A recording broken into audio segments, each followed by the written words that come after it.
Bismillahirrahmanirrahim. Assalamualaikum warahmatullahi wabarakatuh. Alhamdulillahi rabbil alamin wahdahu wassalatu wassalamu ala asyrafil mursalin sayyidina wa maulana Muhammadin wa ala alihi wa sahbihi ajma'in. Subhanaka la ilma lana illa ma 'allamtana innaka antal alimul hakim. Hasbunallah wa ni'mal wakil. Ni'mal maula wa ni'mal nasir wa la hawla wa la quwwata illa billahil aliyyil azim. Rabbi syrah li sadri wa yassir li amri wahlul 'uqdatam min lisani yafqahu qawli. Rabbi yassir wa la tu'assir, Rabbi tammim bil khair wa la hawla wa la quwwata illa billahil aliyyil azim. Alhamdulillah, sentiasa kita bersyukur kehadirat Allah Ta'ala kerana Allah masih mengurniakan nikmat-nikmatnya kepada kita semua. InsyaAllah pada hari ini kita sambung semula kuliah tafsir dan tadabbur Al-Quranul Karim. Pada kuliah yang lepas, Alhamdulillah, kita telah pun selesai membahaskan tafsir dan tadabbur surah An-Nasr, iaitulah surah yang ke-110 dalam Al-Quranul Karim. So pada hari ini insyaAllah kita sambung surah yang seterusnya, iaitulah surah Al-Lahab ataupun disebut juga sebagai surah Al-Masad, ya. Baik, sebelum kita membahaskan tafsiran ayat-ayat Allah Ta'ala dalam surah Al-Lahab ni, mari kita lihat dahulu muqaddimah kepada surah Al-Lahab. Yang pertama-tama dari sisi nama, surah ini disebutlah nama dia sebagai surah Tabbat. Jadi ada ulama menyebut nama surah ini sebagai surah Tabbat, sebagaimana disebutkan oleh Al-Imam At-Tirmidzi rahimahullahu ta'ala.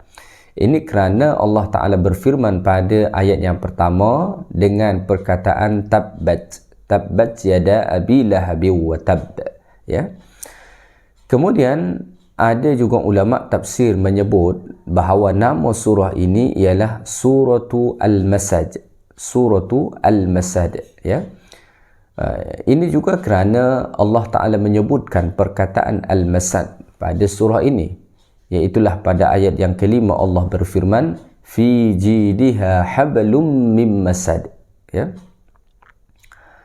Selain itu ada juga ulama-ulama tafsir menyebut nama surah ini sebagai surah Abi Lahab, ya, sebagai surah Abi Lahab, kerana memang dalam surah ini Allah Ta'ala menceritakan tentang Abu Lahab dan juga isterinya.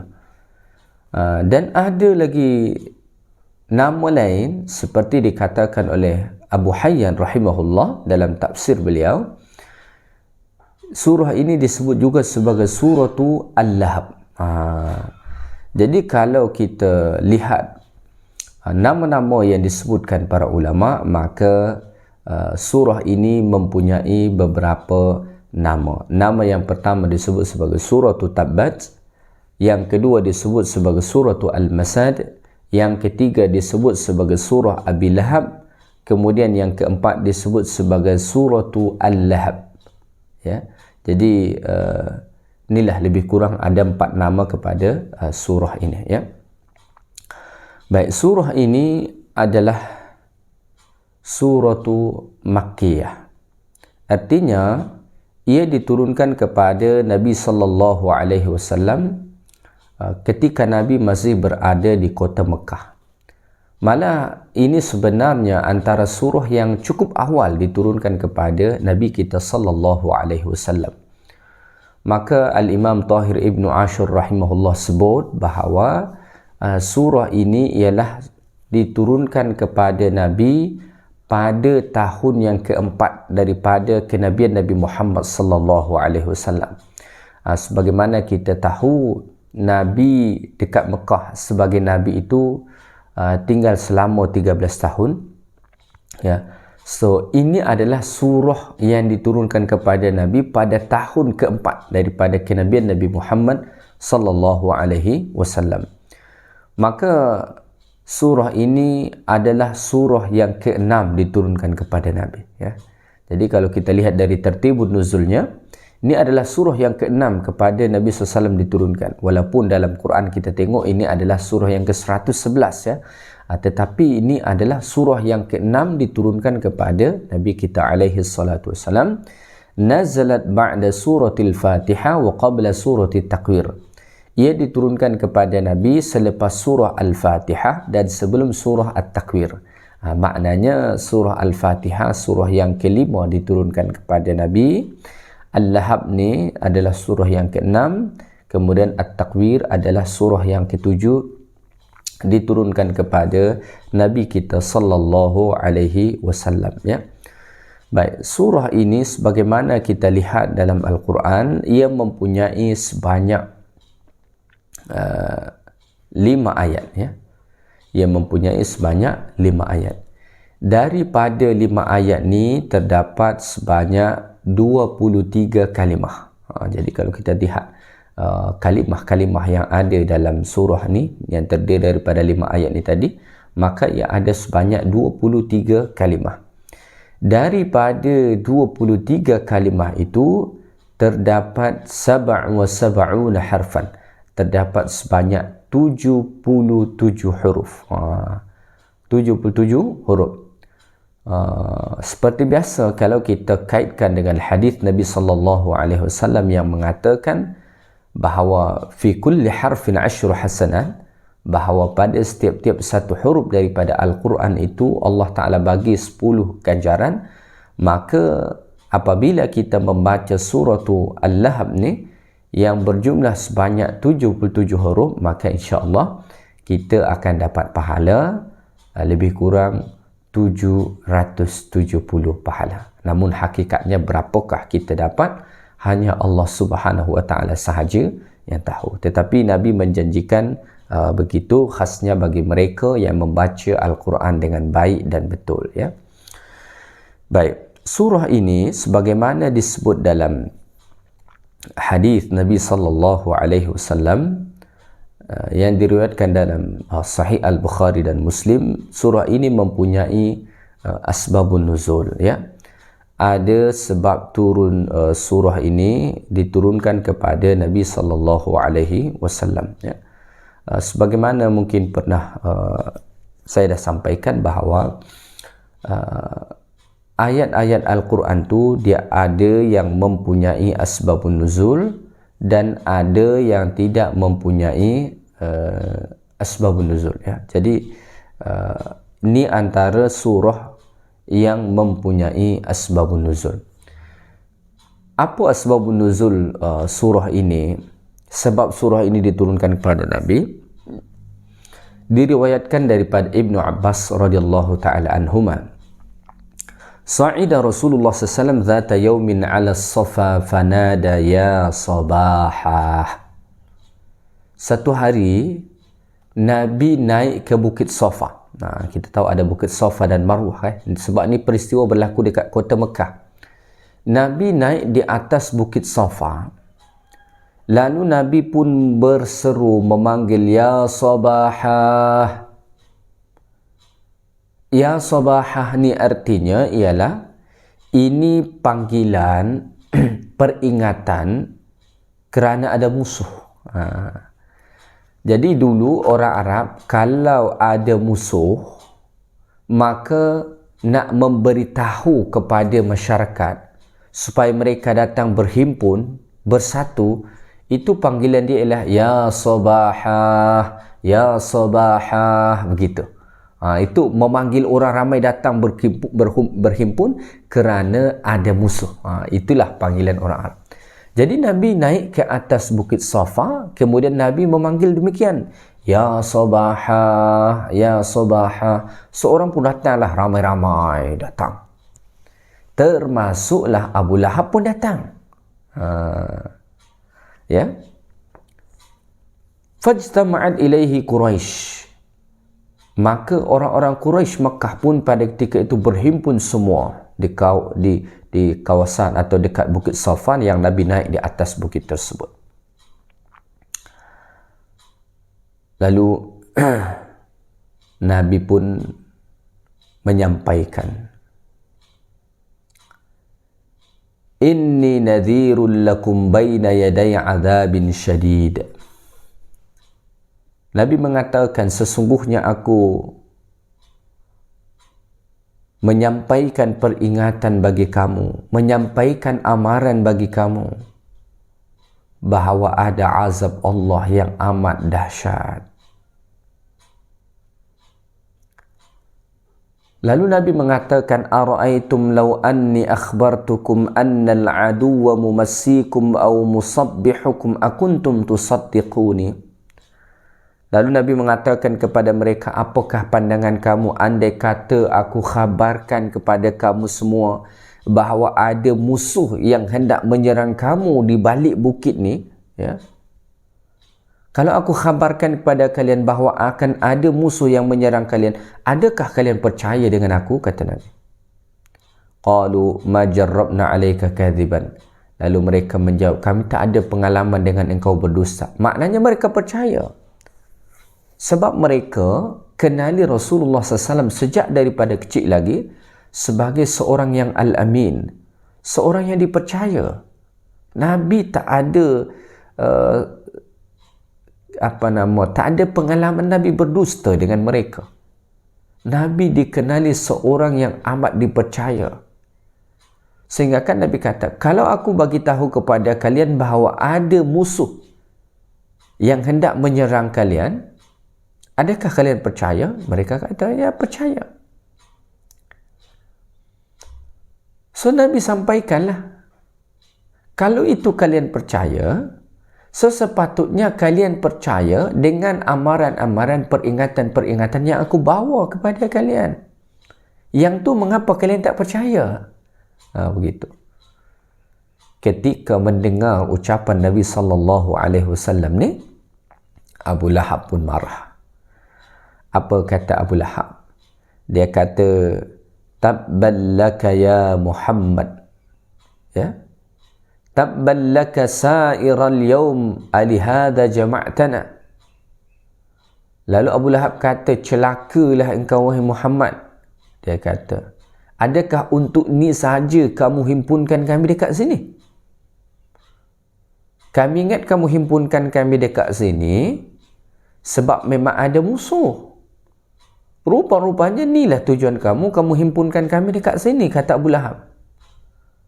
Alihada jama'tana, adakah untuk ini sahaja kamu himpunkan kami dekat sini?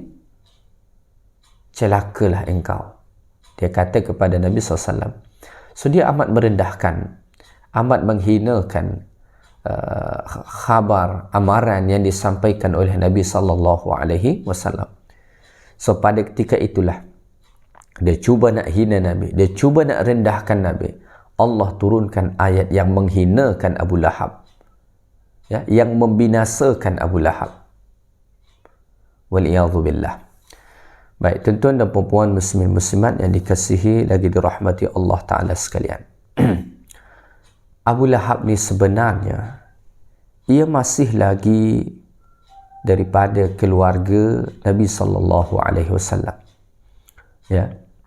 Jadi keluarga Nabi ini itu terbahagi kepada 3. Yang pertama, qismun amana wa jahada ma'ahu wa aslama lillahi rabbil alamin. Golongan pertama, ia beriman pada Nabi, berjihad bersama-sama dengan Nabi, dia berislam, berserah diri kepada Allah. Ini golongan pertama. Siapakah ini? Ada Abbas bin Abdul Muttalib, ada juga Hamzah bin Abdul Muttalib. Ini bapa saudara Nabi yang ikut bersama-sama berjuang dengan Nabi SAW. Mereka beriman dengan Nabi, ikut berjuang bersama-sama dengan Nabi. Abbas bin Abdul Muttalib dan ada Hamzah bin Abdul Muttalib. Ya. Hamzah bin Abdul Muttalib sampai-sampai Nabi mengatakan ia sebagai Asadullah. Ia adalah sebagai singa Allah Ta'ala. Maka disebutkan dalam satu riwayat Al-Imam At-Tabrani, Beliau mengatakan, ada sabda Nabi, walladhi nafsi biyadihi innahu lamaktubun indallahi fis sama'is sabi'ah Hamzah Abdul Muttalib asadullah wa asadu rasulih. Kata Nabi, tertulis pada langit yang ketujuh bahawa Hamzah, bapa saudara Nabi ni, adalah asadullah wa asadu rasulih. Ia adalah singa Allah dan singa kepada Rasulullah subhanahu wa ta'ala. Itu model keluarga Nabi pertama. Model keluarga Nabi yang kedua, ya, qismun sanada wa sa'ada lakinnahu baqin 'ala al-kufri wal i'adzu billah. Dia ikut bersama dengan Nabi. Dia ikut membantu Nabi, dia tolong Nabi, tapi tetap dalam kekufuran. Ini bentuk keluarga Nabi yang kedua. Siapakah dia? Itulah Abu Talib. Abu Talib sebagaimana disebut dalam hadis, wafat dalam keadaan tidak beriman kepada Allah. Ia tetap dalam kekufurannya.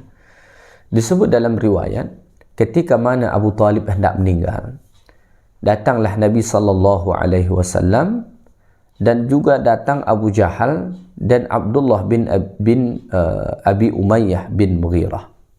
Nabi ada dekat situ, Abu Jahal juga ada dekat situ.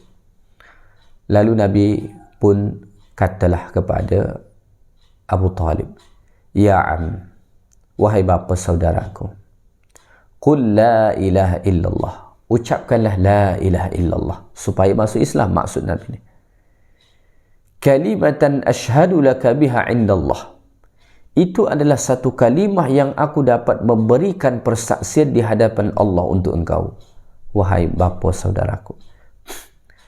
Tetapi pada ketika itu berkata Abu Jahal pula, dia kata, ya Abu Talib, wahai Abu Talib, dia kata, atarghabu an millati Abdul Muttalib, kamu nak tinggalkan agama Abdul Muttalib ke? Kamu nak tinggalkan agama ayah kita ke? Orang ni kadang-kadang berat bila dikaitkan dengan itu. Sehingga kan Nabi pun berulang kali untuk mengajak Abu Talib untuk masuk Islam. Akhirnya Abu Talib pun meninggal dalam keadaan tidak beriman kepada Allah. Ini bentuk keluarga Nabi yang kedua.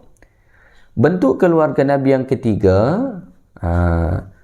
dia kufur, dia menentang dan memusuhi Nabi SAW. Siapakah dia? Ada Abu Lahab. Abu Lahab ni masih berhubung keluarga Nabi SAW, tetapi ia amat bencikan dengan Nabi SAW. Ya, dia sangat tak suka dengan Nabi SAW. Ia menentang Nabi, ia sakiti Nabi. Sebab itulah Allah Ta'ala sampai-sampai turunkan satu surah kepada mereka, ya, yang menjelaskan tentang kehinaan mereka. Baik, mari sama-sama kita perhatikan firman Allah Ta'ala ni. A'udzu billahi minasy syaithanir rajim. Bismillahirrahmanirrahim. Tabbat yada abi lahabin wa tabb. Ma aghna anhu maluhu wa ma kasab. Sayasla naran dhata lahab. Wa imra'atuhu hammalatal hatab. Fi jidha hablum min masad. Sadaqallahul azim. Baik, pada ayat pertama ni Allah Ta'ala berfirman, tabbat yada abi lahab wa tab. Binasalah kedua-dua tangan Abu Lahab dan binasalah ia bersama. Ya.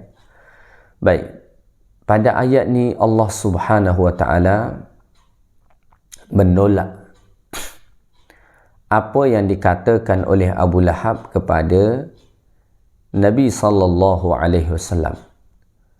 Sebagaimana yang disebutkan pada riwayat Asbabun Nuzul sebentar tadi, ketika Nabi menghimpunkan orang-orang Quraisy, Abu Lahab berkata kepada Nabi, tabban laka ya Muhammad alihada jama'tana.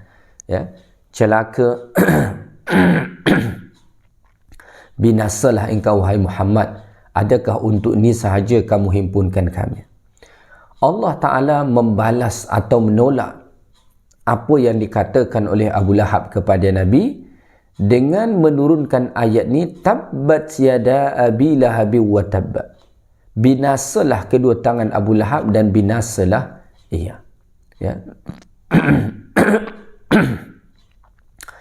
Para ulama tafsir kita mengatakan tabbat itu berasal dari kata tabab.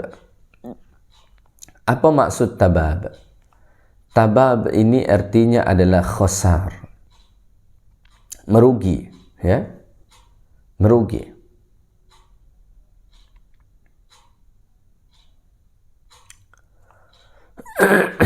Merugilah Abu Lahab, ya. Tabba, merugi ataupun celaka, ya, semaknalah dengan itu. Yada Abi Lahabiu, tangan Abu Lahab. Mengapa pada ayat ni Allah Ta'ala mengatakan tangan Abu Lahab, ya? Wa bada'a biyadaihi, Allah Ta'ala sebutkan pertama yang celaka itu kedua tangan Abu Lahab, qabala dhatihi, sebelum zat dia keseluruhan, tubuh badan dia kesemuanya. Li'anna al-yadaini, kerana kedua tangan, huma alatul amali wal harakah, itulah yang digunakan untuk melakukan sesuatu dan untuk bergerak. Jadi Allah Ta'ala mengatakan tabbat yada abi lahab, ya, binasalah kedua tangan Abu Lahab, kerana kedua tangan Abu Lahab inilah yang biasa melakukan kejahatan. Kerana kedua tangan Abu Lahab inilah yang biasa dia gunakan untuk menentang, untuk melawan Rasulullah sallallahu alaihi wasallam. Maka Allah Ta'ala sebutkan secara khas dekat sini tangan Abu Lahab, ya. Selepas itu kemudian Allah Ta'ala mengatakan tabbat yada abi lahab. Abi Lahab, Abi Lahab ni adalah gelaran yang dibuat Allah Ta'ala untuk Abu Lahab. Okay, minta maaf,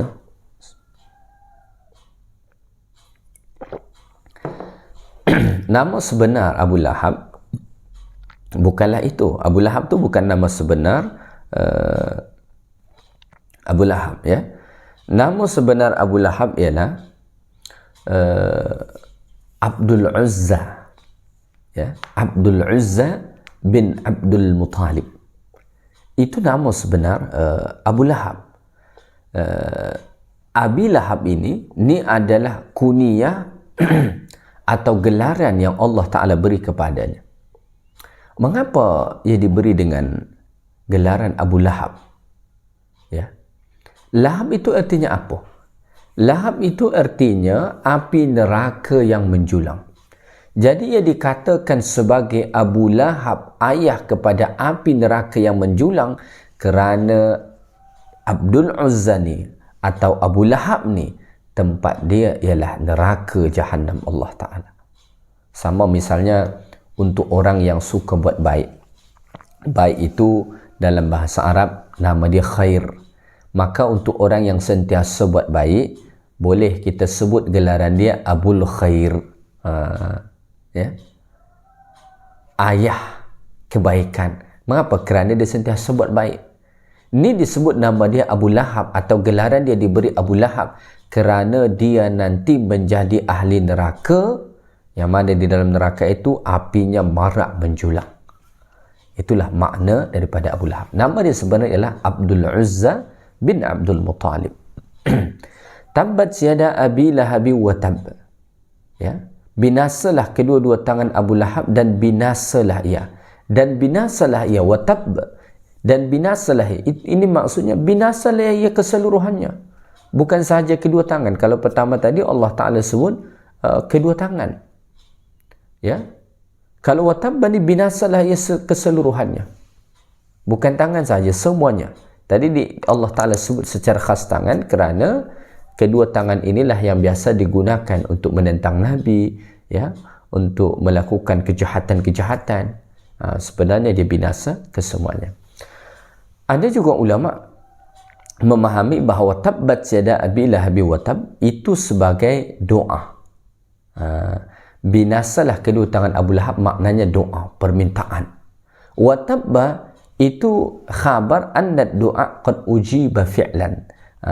Itu khabar dari Allah bahawa doa itu, permintaan itu telah dikabulkan, bahawa Abu Lahab binasalah ia, bukan kedua tangannya sahaja, malah seluruhnya binasalah dia, ya. Ia akan berugi dan ia akan dimasukkan ke dalam api neraka Allah Subhanahu wa taala, wal iyadzu billah, ya. Baik.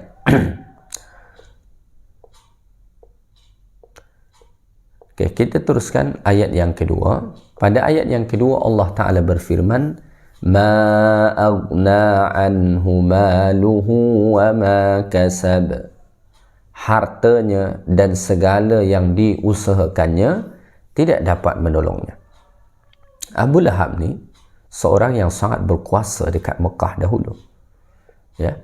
Dalam kalangan orang-orang Quraisy, Abu Lahab ni seorang yang mempunyai pengaruh besar, ia amat dihormati dan dia seorang yang berharta.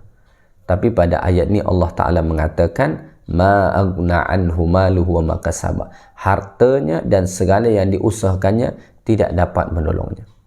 Harta yang ia miliki yang banyak itu, lam yughni anhu maluhu, ya, tidak akan dapat menolong dia walau sedikit pun, ya.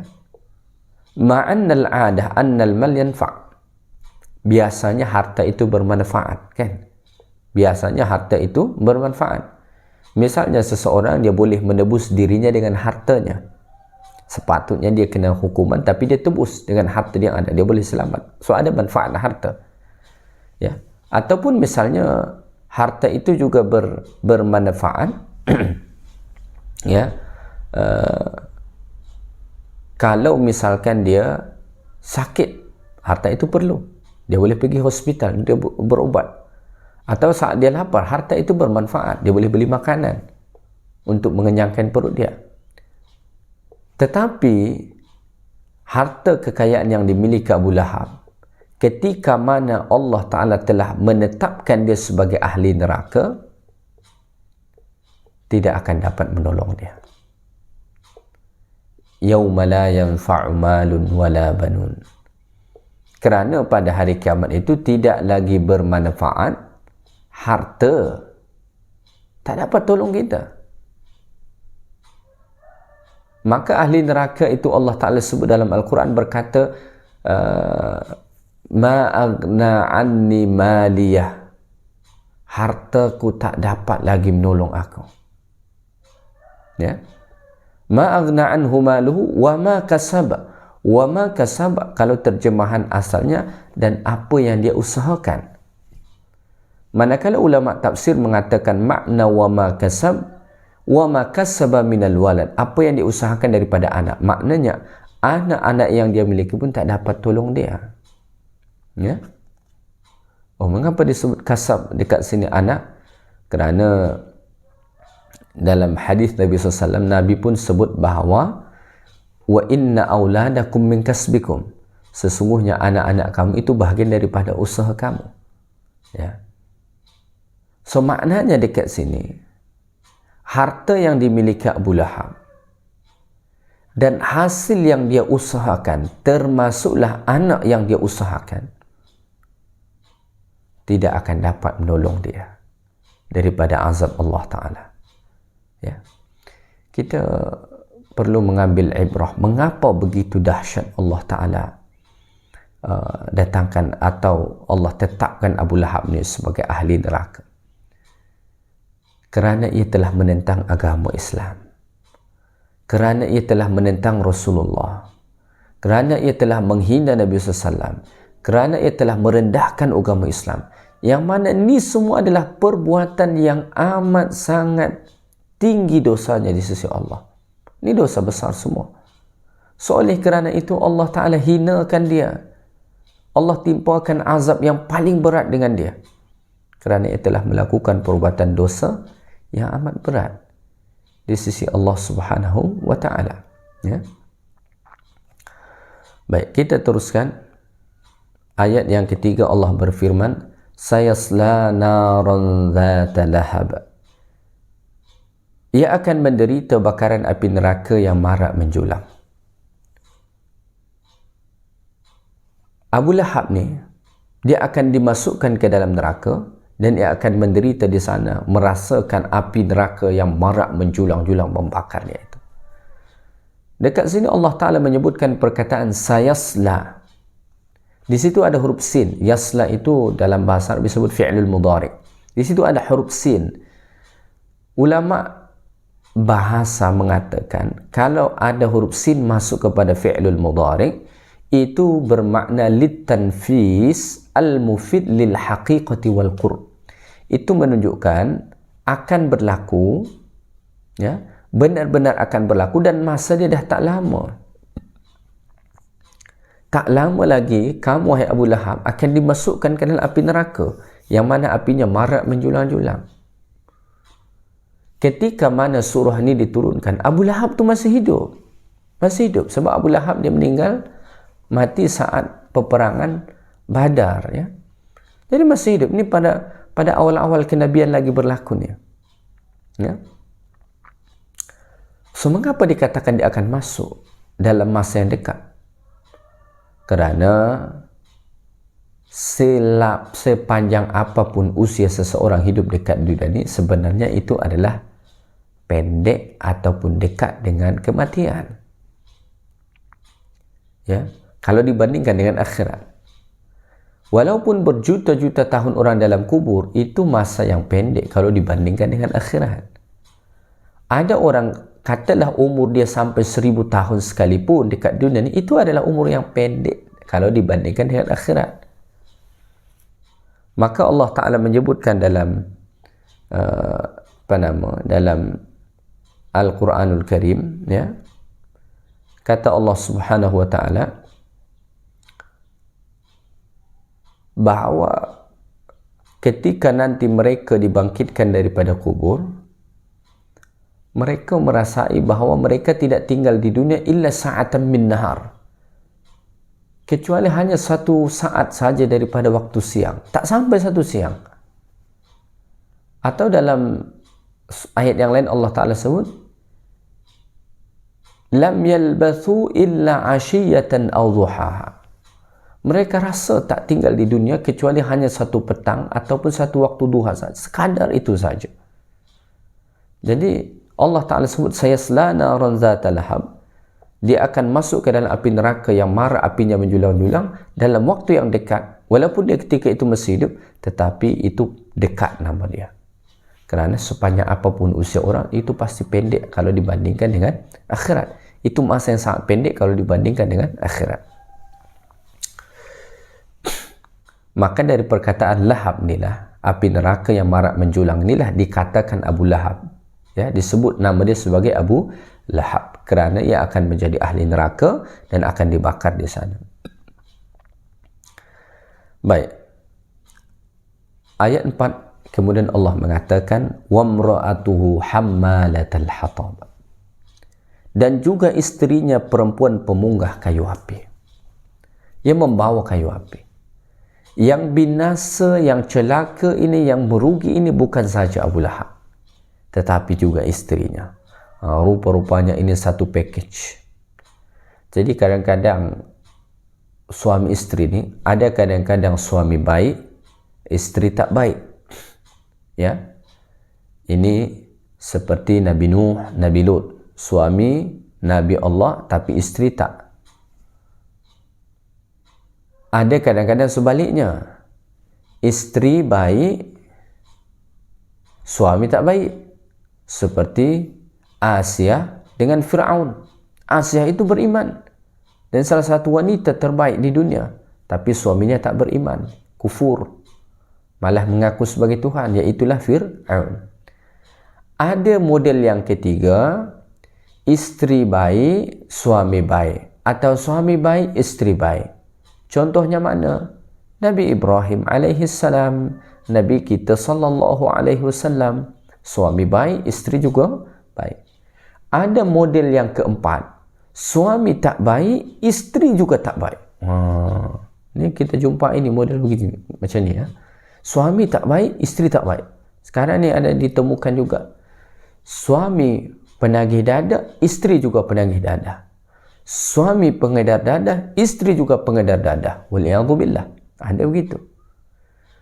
Salah satu contoh suami yang tak baik dan isteri yang tak baik dalam Al-Quran, Abu Lahab dengan isterinya. Maka wamra'atuhu hammalatal hatab. Dan juga isterinya seorang perempuan pemunggah kayu api. Jadi isteri Abu Lahab ni pun seorang yang sangat jahat. Dikatakan ulama tafsir, nama isteri Abu Lahab ni ialah Ummu Jamil binti Harb, ya. Nama dia Ummu Jamil binti Harb. Walaupun dalam Al-Quran Allah tak ada sebut nama sebenarnya. Allah dalam Al-Quran macam tak nak sebut nama sebenar, ya. Terutama kepada selain nabi-nabi, ya. Wa imra'atu, dan isterinya Abu Lahab, iaitulah Ummu Jamil binti Harb tadi, hammalatal hatab, ia seorang perempuan pemunggah kayu api. Tentang makna hammalatal hatab ini ada beberapa pentafsiran para ulama. Ada ulama mengatakan maksudnya dia ni sangat jahat dengan Nabi, sehingga kan dia akan membawa kayu-kayu yang berduri itu untuk diletakkan di jalan yang dilalui oleh Nabi. Jadi kebencian dia kepada Nabi sampai ke tahap itu. Dia selidik mana Nabi lalu, jalan mana Nabi lalu. Dia akan bawa kayu-kayu yang berduri, dia letak dekat situ. Sampai tahap itulah dia bencinya kepada Nabi. Dan dia nak menyakiti Nabi SAW. Ini isteri Abu Lahab. Ada juga ulama mentafsirkan bahawa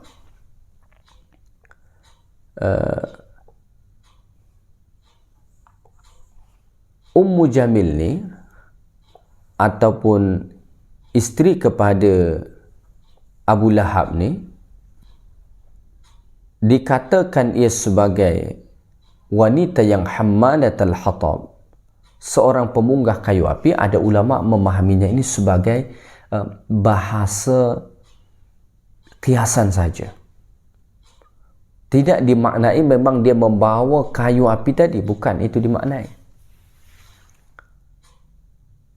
Tetapi dimaknai dia ini adalah wanita yang suka memercikkan api dalam kehidupan masyarakat. Orang kalau dia membawa kayu api, maknanya dia nak menyalakan api.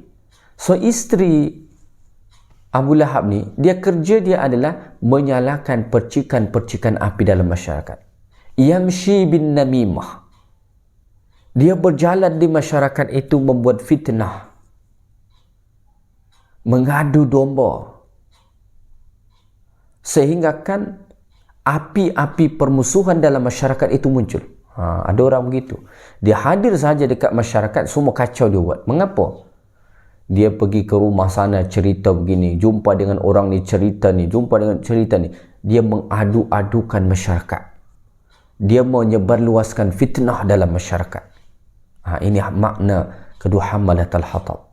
Jadi Ummu Jamil ni, ia seorang wanita tamshi bin namimah, yang berjalan membuat fitnah sana sini, mengadu-adukan masyarakat, sehingga akan muncul api-api permusuhan. Ya. Jadi ayat hammalatal hatab ni ada ulama memahaminya secara tekstual dan ada yang memahaminya tidak secara tekstual. Ya. Fi jidiha hablum min masad. Di lehernya sejenis tali dari tali-tali yang dipintal. Fi jidiha itu maknanya leher. Hablun, tali, mim masad. Masad ini artinya, kata ulama tafsir, ialah tali yang dibuat daripada sabut kelapa. Kita tengok sabut kelapa zaman dulu, orang biasa buat tali tu. Ambil sabut kelapa tu, kemudian dia pintal macam ni. Pintal, jadi tali. Itu yang disebut masad. Jadi di leher dia itu ada tali. Ini pun ada pelbagai tafsiran. Ada ulama mentafsirkan bahawa dikatakan ada tali di leher dia kerana tali itu dia gunakan untuk membawa kayu-kayu api tadi. Ada yang memahaminya begitu.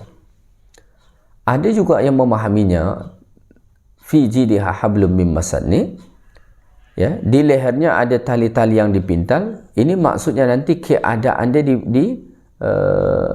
keadaan dia nanti di padang mahsyar, keadaan dia nanti di dalam api neraka Allah Subhanahu wa taala, yang mana di sana nanti leher dia akan diikat, ya.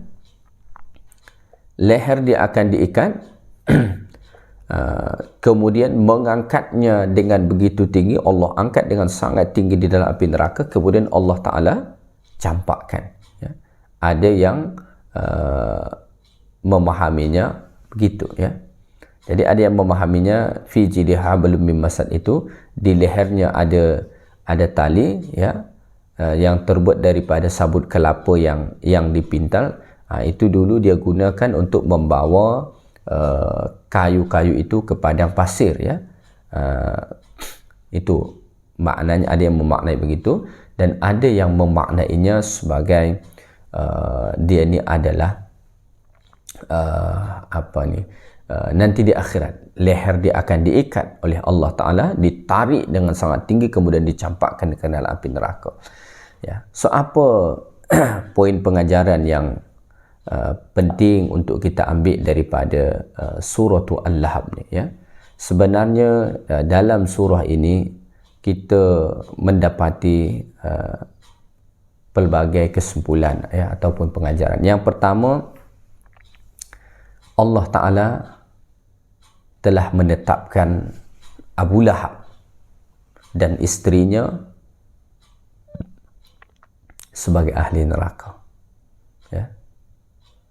Dan ini salah satu mukjizat Al-Quran, kata para ulama, yang membuktikan kenabian Nabi Muhammad. Surah ini turun, Abu Lahab masih hidup, dan sampailah Abu Lahab dan isterinya meninggal dalam keadaan kufur, tak masuk Islam.